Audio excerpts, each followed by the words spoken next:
Break ले लें, break से वापसी पे और बात करते हैं।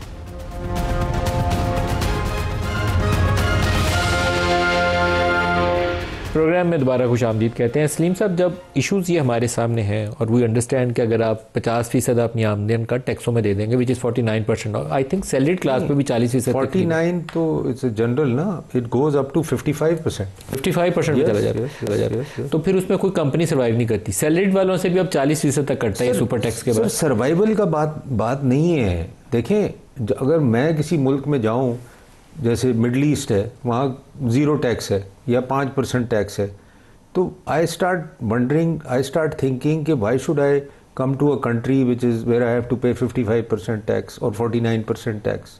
तो इशू ये है। और फिर बिजली का कॉस्ट जो है हाईएस्ट है इन द रीजन। तो एनर्जी कॉस्ट तो हर बिजनेस के लिए बड़ी इंपॉर्टेंट है। हमारे पाकिस्तान में इस पूरे रीजन में बिजली की कीमत भी सबसे ज़्यादा है और इस वक्त इंटरेस्ट रेट भी सबसे ज़्यादा है। तो ये बड़ा सीरियस एक क्राइसिस है। इंटरेस्ट रेट तो it is relevant to borrowing ना, अगर आप खुद इन्वेस्टमेंट कर रहे हैं, देखिए अगर आप खुद इन्वेस्टमेंट कर रहे हैं कोई भी नहीं आएगा, साथ बोरो करेगा। वो एलिमेंट सेकेंडरी हो जाता है। मगर ये दो जो एलिमेंट हैं, ये तो आपको डायरेक्ट बिजनेस को, आपकी प्रॉफिटेबिलिटी को हिट करते हैं। तो एनी बिजनेस विच इवेल्यूएट्स कि हमने पाकिस्तान जाना है या नहीं जाना, तो उनके सामने ये दो बहुत बड़ा चैलेंज है। तो चाहे वो लोकल बिजनेस हो, चाहे वो फॉरेन कंपनी हो, तो इनको गवर्नमेंट को एट सम स्टेज एड्रेस करना पड़ेगा। फिर मैं एक्सपोर्टर पे आ जाऊँ। एक्सपोर्ट की बात की हुई, एक्सपोर्ट को बहुत बड़ा चैलेंज है पाकिस्तान जी है ना सर। गुल अहमद का जो कारोबार बंद हुआ है, वो गुल अहमद तो एक है ना सर। एक्सपोर्टर जो हैं, जो 100% एक्सपोर्ट में, उनको भी हमने टैक्स रिजीम में डाल दिया है, हालांकि they used to be 1% final liability. तो एक्सपोर्टर भी अब सोचने पे मजबूर है कि यार मैंने एक्सपोर्ट यहाँ से करनी है, नहीं करनी है, यहाँ एक्सपैंड करना है, नहीं करना है। तो ये सारी चीज़ें हमें ज़रा अब बांग्लादेश को आप देख लें, स्पेशल टैरिफ है फॉर एक्सपोर्टर बिजली का।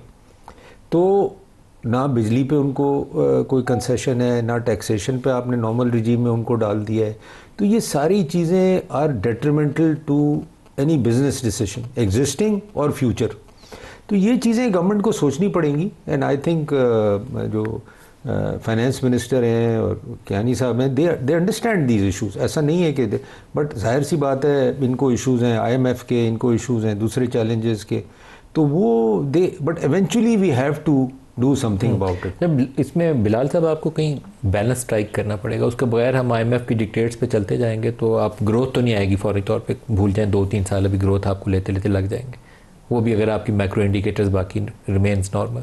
तो लेकिन आपको इन्वेस्टमेंट के लिए कुछ तो करना पड़ेगा। क्या करेंगे? देखिए नदीम साहब, देखिए इसी माहौल में मैं I just want to say this not just about IMF dictates. देखिए जो मुआशी सूरत हाल पिछले साल थी, अपने करंट अकाउंट्स बैलेंस को कंसोलिडेट करना, फिस्कल बैलेंस को कंसोलिडेट करना हमारी अपनी भी माशी ज़रूरत थी। But there are limitations to your export as well. आपकी एक्सपोर्ट्स ऊपर जा ही नहीं रही है। नहीं, देखिए मार्जिनल ग्रोथ आई है पिछले साल। आपकी 32 अरब पे अब एक्सपोर्ट्स खड़ी हुई हैं। आई थिंक जो मेजर जिस तरह अमेरिका के साथ हमारी टैरिफ डील हुई है, इसका फ़ायदा होगा। पॉइंट ग्रांटेड रिगार्डिंग के taxes are high, energy cost are high, मगर ऑल एल्स बीइंग इक्वल उस टैरिफ की कमी का भी, जहाँ पे 6 अरब डॉलर की आपकी एक्सपोर्ट जाती है, उम्मीद करते हैं उसका भी असर आएगा। दूसरी नदीम साहब, हमने नेशनल टैरिफ पॉलिसी भी इंट्रोड्यूस कराई जिसमें सिग्निफिकेंट रिडक्शंस आएंगी।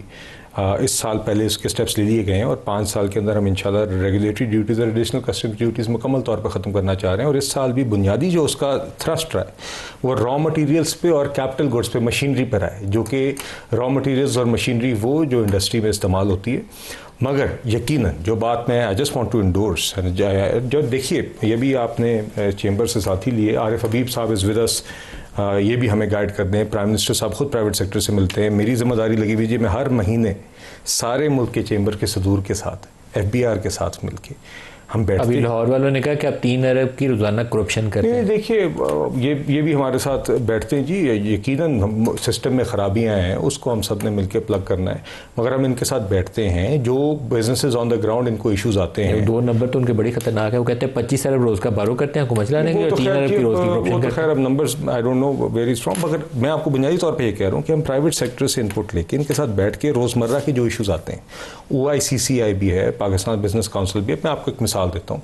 फॉरेन बिजनेसेस के लिए ख़ास तौर पे अभी जो रॉयल्टी, फ्रेंचाइज और ये टेक्निकल फ़ीस की मद में जो रेमिटेंसेज हैं, पहले वो इश्यूज़ थे, वो रिमिट भी हो रही हैं, और इसकी भी हदूद में बेहतरी लाने के लिए ताकि थोड़ी सी ज़्यादा फ्रीडम हो अपने फॉरेन एक्सचेंज रिजर्व्स के भी मद्देनजर रखते हुए, मगर उसमें थोड़ी सी और फ्लेक्सिबिलिटी लाने के लिए भी हमने अभी OICCI के साथ बैठ के एक एक्सरसाइज की और प्राइम मिनिस्टर साहब की एक प्रपोजल बनाया। तो देखिए, चादर देख कर पाँव फैलाते हुए हम बिल्कुल चाहते हैं कि इवेंचुअली हमारा टैक्स नेट इतना वाइड और डीप हो गया हो कि ओवरऑल हम टैक्स रेट में कमी ला सकें।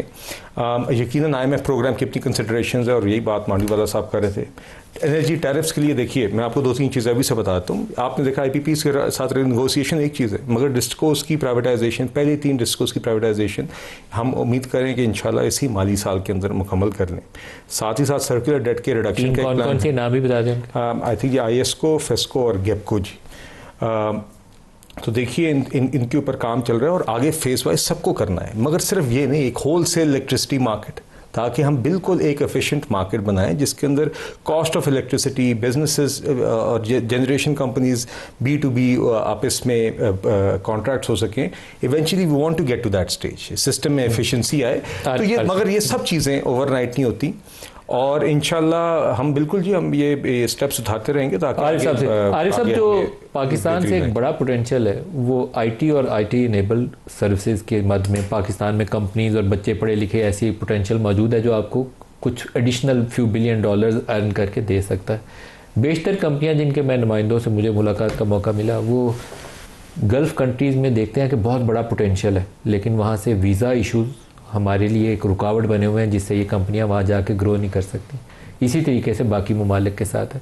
तो अगर हमारी वहाँ ये मई की जंग के बाद, मार्का हक के बाद हमारी एक नई डिप्लोमेटिक ऑफेंसिव कहना चाहिए, या हमारी जो एक्सेप्टेबिलिटी है वो मिडल ईस्ट में बहुत बढ़ गई है, कबूलियत बढ़ गई है, सऊदी अरब भी गले लगा रहा है, कतर UAE भी लगा रहा है, तो वहाँ शायद एक फोकस्ड एफर्ट करने की ज़रूरत है कि वहाँ वीज़ा रजीम में नरमी आए। हमारी जो कंपनियाँ एक्सपेंड कर सकती हैं, ख़ासतौर पर IT और IT इनेबल सर्विसेज का मैंने जिक्र किया, हो सकता है आपके जहन में और कराची की ऐसी कंपनियाँ हो, टेक्सटाइल सेक्टर में, बाकी शोबों में, जो एक्सपेंड करके GCC के मुख्तलिफ ममालिक में अपने आउटलेट्स खोल सकती हूँ। तो इस शोबे में काम करने की ज़रूरत है। नहीं, आप बिल्कुल सही कह रहे हैं, और बहुत ज़्यादा काम करने की ज़रूरत है। और ये तो ऐसी चीज़ें, आई थिंक IT के तो जितने भी डिमांड्स हैं और मैटर्स हैं, वो जो भी कुछ कहते हैं, आई थिंक उनको दे देना चाहिए, उनको दे देना चाहिए। और इसमें ये बड़ा ये जॉब प्रोवाइडर सेक्टर है, और माशाल्लाह हमारे जो बच्चे हैं, वो यंग बच्चियां जो है, वो इसमें काफ़ी जो है वो महारत हासिल कर रहे हैं।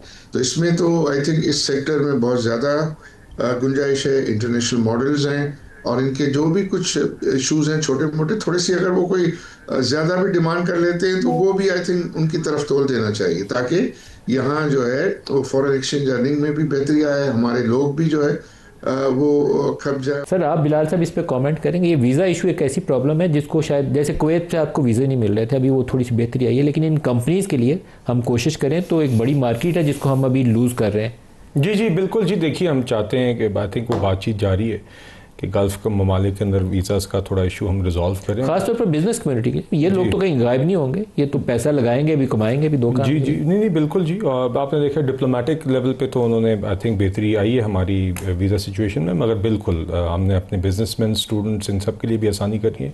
मगर साथ ही साथ ही मेरे ख्याल से, जिस तरह मैंने आपको पहले ना IT के हवाले से अभी मशक डिजिटल की मिसाल दी, तो उसमें 2 चीज़ें हुई। एक, डिजिटल बैंक उन्होंने लॉन्च किया, और वो सारे का सारा उसका टेक स्टैक जिसके बुनियाद पे वो ऑपरेशन चलता है, वो पाकिस्तानी सॉफ्टवेयर डेवलपर्स ने डेवलप किया। वो टेक्नोलॉजी ट्रांसफ़र नहीं की, यहाँ पर बनाई, और वो पाकिस्तान में अब चलेगा। नंबर 2, उसने अपना सारा tech operations, global middle office, जिस तरह कॉरपोरेशंस के मिडिल ऑफिस होते हैं, उन्होंने अपने tech operations, compliance operations, risk operations Pakistan move कर दिया। और मैंने जब उनसे पूछा, 450 अफराद उन्होंने हायर किए, 45% उनमें से ख़वातीन थी। और मैंने जब उनसे पूछा कि आपका दफ्तर कहाँ पर होगा, तो उन्होंने कहा जी they are all working from home. ये 450 पाकिस्तानी 19 शहरों से काम करेंगे। तो हमारे पास इसमें भी अपॉर्चुनिटी है IT एक्सपोर्ट्स की, कि हम यहाँ पर अपना यकीनन फॉरेन जीसीसी कंट्री को टारगेट करिएगा ये नहीं बिल्कुल जी। और मैं इसमें ये बताना चाहूँगा कि प्राइम मिनिस्टर और आईटी नेबर सर्विसेज में जो एंगेज हैं ये उनका फीडबैक है। मैं आपको बताना चाहूँगी जी, प्राइम मिनिस्टर साहब चाहे वो नैफटेक है, चाहे वो हमारी नर्सेज की ट्रेनिंग है, चाहे वो हमारी आईटी स्किल्स की डेवलपमेंट है for the purpose of exporting labour, ये सारे इनिशिएटिव को खुद ओवरसी कर रहे हैं और इसकी रेगुलरली खुद भी मीटिंग लेते हैं। सऊदी अरब में आप पिछले 3-4 सालों से अपनी वर्क फोर्स लूज कर रहे थे, वो वापस भेज रहे थे। अब पोटेंशियल है कि आप इसको एटलीस्ट 1 मिलियन पीपल इंक्रीज कर सकते हैं। बिल्कुल जी, हमारी आपको उसके लिए वीज़ा रिजीम के ऊपर काम करना पड़ेगा। स्किल्ड लेबर को एक्सपोर्ट करने में बहुत अपॉर्चुनिटी है। रेमिटेंसेस भी पिछले साल रिकॉर्ड उन्हीं से ही आए थे जी, तो बिल्कुल we are working on it. Arif साहब, और ऐसे एरियाज जिसके ऊपर गवर्नमेंट को फोकस करना चाहिए, आपकी तजवीज़? जी, मैं ये कह रहा था कि इस आईटी के साथ साथ जो है वो माइनिंग में बहुत ज़्यादा पोटेंशियल है। और अभी आपको तो पता ही है, रिकॉर्डिंग में के साथ साथ जो जितना भी टेरेन है उसमें उन्होंने प्राइवेट सेक्टर को भी लीजेस दिए हैं और उसमें ह्यूज इन्वेस्टमेंट प्लान हो रही है। तो वो आई थिंक बहुत बड़ा और प्रोमिसिंग सेक्टर है। फिर एग्रीकल्चर है, एग्रीकल्चर पे जो है वो काम ज़्यादा करने की जो है वो ज़रूरत है। कंस्ट्रक्शन में बहुत ज़्यादा पोटेंशियल है। गवर्नमेंट के पास बहुत बड़ा लैंड बैंक है, उस लैंड बैंक जो है वो बिल्कुल फाजिल पड़ा हुआ है। उसको पब्लिक प्राइवेट पार्टनरशिप में डेवलपमेंट के इनिशिएटिव्स जो है वो लेने चाहिए। फिर ये जो गवर्नमेंट के जो डेवलपमेंटल प्रोजेक्ट्स हैं उनको सब पब्लिक प्राइवेट पार्टनरशिप में करने चाहिए। मुझे तो समझ नहीं आती क्यों उसको बजट पे लोड किया जाता है। बजट पे लोड करके और आप उसमें बजट डेफिसिट के अंदर वो नंबर जाता है और उस पर ख्वामखा फिर आप लोगों को जो है इनको इश्यूज होते हैं और ये फिर टैक्सेस वैक्सेस ज़्यादा रखने पड़ते हैं। तो आई थिंक वो पब्लिक प्राइवेट पार्टनरशिप में एफिशिएंसी भी आएगी और उसमें बहुत ज़्यादा एपिटाइट। आई थिंक अभी आपको ये तो महसूस हुआ होगा, और स्टॉक एक्सचेंज की ये जो आप बुल रन देख रहे हैं, इसमें जो है वो एक चीज़ तो बिल्कुल क्रिस्टल क्लियर है कि यहाँ लोकल लिक्विडिटी जो है उसका बहुत फ्लो है, बहुत पॉजिटिव फ्लो है। लोगों के पास लिक्विडिटी है और वो अपॉर्चुनिटीज़ देख रहे हैं। तो ये मैं पब्लिक प्राइवेट पार्टनरशिप के जो प्रोजेक्ट हैं, इंफ्रास्ट्रक्चर डेवलपमेंट प्रोजेक्ट्स, इसको अभी बता रहे थे कि आपको सखर कराची जो मोटरवे को जो है करना, तो उसमें 1.1 ट्रिलियन का प्रोजेक्ट है। वो ये शाहराह भुट्टो का बाकी हिस्सा 60 बिलियन का है। आई थिंक ये पब्लिक प्राइवेट पार्टनरशिप में करें तो इनको जो पैसे भी रेज करना आसान होगा और ये प्रोजेक्ट भी बड़े फास्ट हो जाएंगे। तो ऐसे दूसरे प्रोजेक्ट थ्रू आउट पाकिस्तान जो है, it's a good idea. Salim साहब, क्लोजिंग रिमार्क्स आप इस पे कमेंट करना चाहेंगे? जी, मैं बिल्कुल करना चाहता हूँ और आरिफ अभी सही कह रहे हैं। और सबसे ज़्यादा पब्लिक प्राइवेट पार्टनरशिप के प्रोजेक्ट्स हुए हैं सिंध में, from bridges, from roads, from buildings, आप यू नेम इट। और वहाँ उन्होंने 2 तजवीज़ दी, शाहराह भुट्टो वाला और मोटरवे वाला। नहीं, और मसला जो सबसे बड़ा चैलेंज है, federal government is not going towards this at all. और ये आज का मसला नहीं है, ये मैं पिछले 15 साल से देख रहा हूँ। Federal government is a total failure in public private partnership. और बाकी चीज़ों में कामयाब है, बाकी चीज़ों में, मतलब पब्लिक प्राइवेट पार्टनरशिप की मैं बात कर रहा हूँ कि उनका माइंडसेट ही नहीं जाता टूवर्ड्स। आपने ये जैसे फेलियर का, मैंने कहा आपने अभी वो लाहौर के चैम्बर की तरह इनको फारिग कर दिया। नहीं, मतलब मैं इनकी बात नहीं कर रहा, मैं जनरली ऑल गवर्नमेंट्स की बात कर रहा हूँ कि federal government is unable to conceive public private part, they are unable to get people to invest. और सिंध गवर्नमेंट में आप सरप्राइज होंगे किस किस्म के, मतलब हमें सिंध गवर्नमेंट को भी आइडिया नहीं था कि इसमें हम पब्लिक, बट जब वो शुरू हुआ एक काम तो दे हैव रियली अचीव्ड। अब ये जो इन्होंने ये बात की है, ये जो शाहराह भुट्टो जो बनाई है, अगर आप देखें तो वो मतलब नोबडी कैन बिलीव, आम आदमी कैन नॉट बिलीव कि ये पब्लिक प्राइवेट पार्टनरशिप में बनी है। जिस पे पुल गिरा था भी ये वही वाली है ना? नहीं, कुछ नहीं गिरा, वो that is all social media. नहीं, सोशल मीडिया नहीं, ब्रिज तो एक्चुअली में गिर गया था, लेकिन वो अंडर कंस्ट्रक्शन था। नहीं, वो एरिया था जो खुला ही नहीं आज तक। मैं तो जो एरिया बात कर रहा हूँ उस रोड की जो खुला था, वो तो जाहिर सी बात है सैलाब आया तो उसमें कुछ भी हो सकता है।